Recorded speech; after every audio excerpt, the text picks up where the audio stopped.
बिस्मिल्लाहिर्रहमानिर्रहीम। शुरू अल्लाह के नाम से जो बड़ा मेहरबान और नहायत रहम वाला है। सबा का सैलाब। सबा अरब का एक कबीला है जो अपने मूरत से आला सबा बिन यसजब बिन यारब बिन कहतान के नाम से मशहूर है। इस कौम की बस्ती यमन में शहर सना से 6 मील की दूरी पर वाक़ थी। इस आबादी की आबो हवा और ज़मीन इतनी साफ़ और इस कदर लतीफ़ व पाकीज़ा थी कि इसमें मच्छर, मक्खी, पिस्सू, खटमल, सांप न बिच्छू।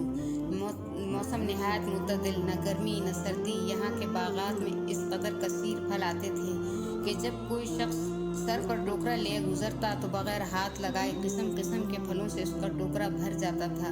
गर्ज ये कौम बड़ी फारिगुल बाली और खुशहाली में अमन सुकून आराम चैन से ज़िंदगी बसर करती थी, मगर नेमतों की कसरत और खुशहाली ने इस कौम को सरकश बना दिया था। अल्लाह ताला ने इस कौम की हिदायत के लिए यके बाद दीगरे 13 नबियों को भेजा जो इस कौम को खुदा की नेमतें याद दिला दिला कर अज़ाब इलाही से डराते रहे, मगर इन सरकशों ने खुदा के मुक़द्दस नबियों को झुठला दिया। और इस कौम का सरदार जिसका नाम हम्माद था, वो इस कदर मुतकब्बिर और सरकश आदमी था कि जब इसका लड़का मर गया तो उसने आसमान की तरफ थूका और अपने कुफ्र का ऐलान कर दिया और एलानिया लोगों को कुफ्र की दावत देने लगा, और जो कुफ्र से इनकार करता उसको वो कत्ल कर देता था और खुदा के नबियों से नहायत ही बेअदबी और गुस्ताखी के साथ कहता था कि आप लोग अल्लाह से कह दीजिए कि वो अपनी नेमतों को हमसे छीन ले।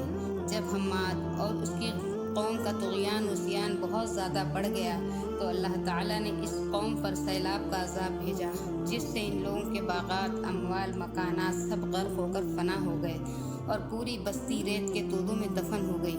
और इस तरह ये कौम तबाह बर्बाद हो गई कि इनकी बर्बादी मुल्क अरब में ज़रबुल मिसल बन गई।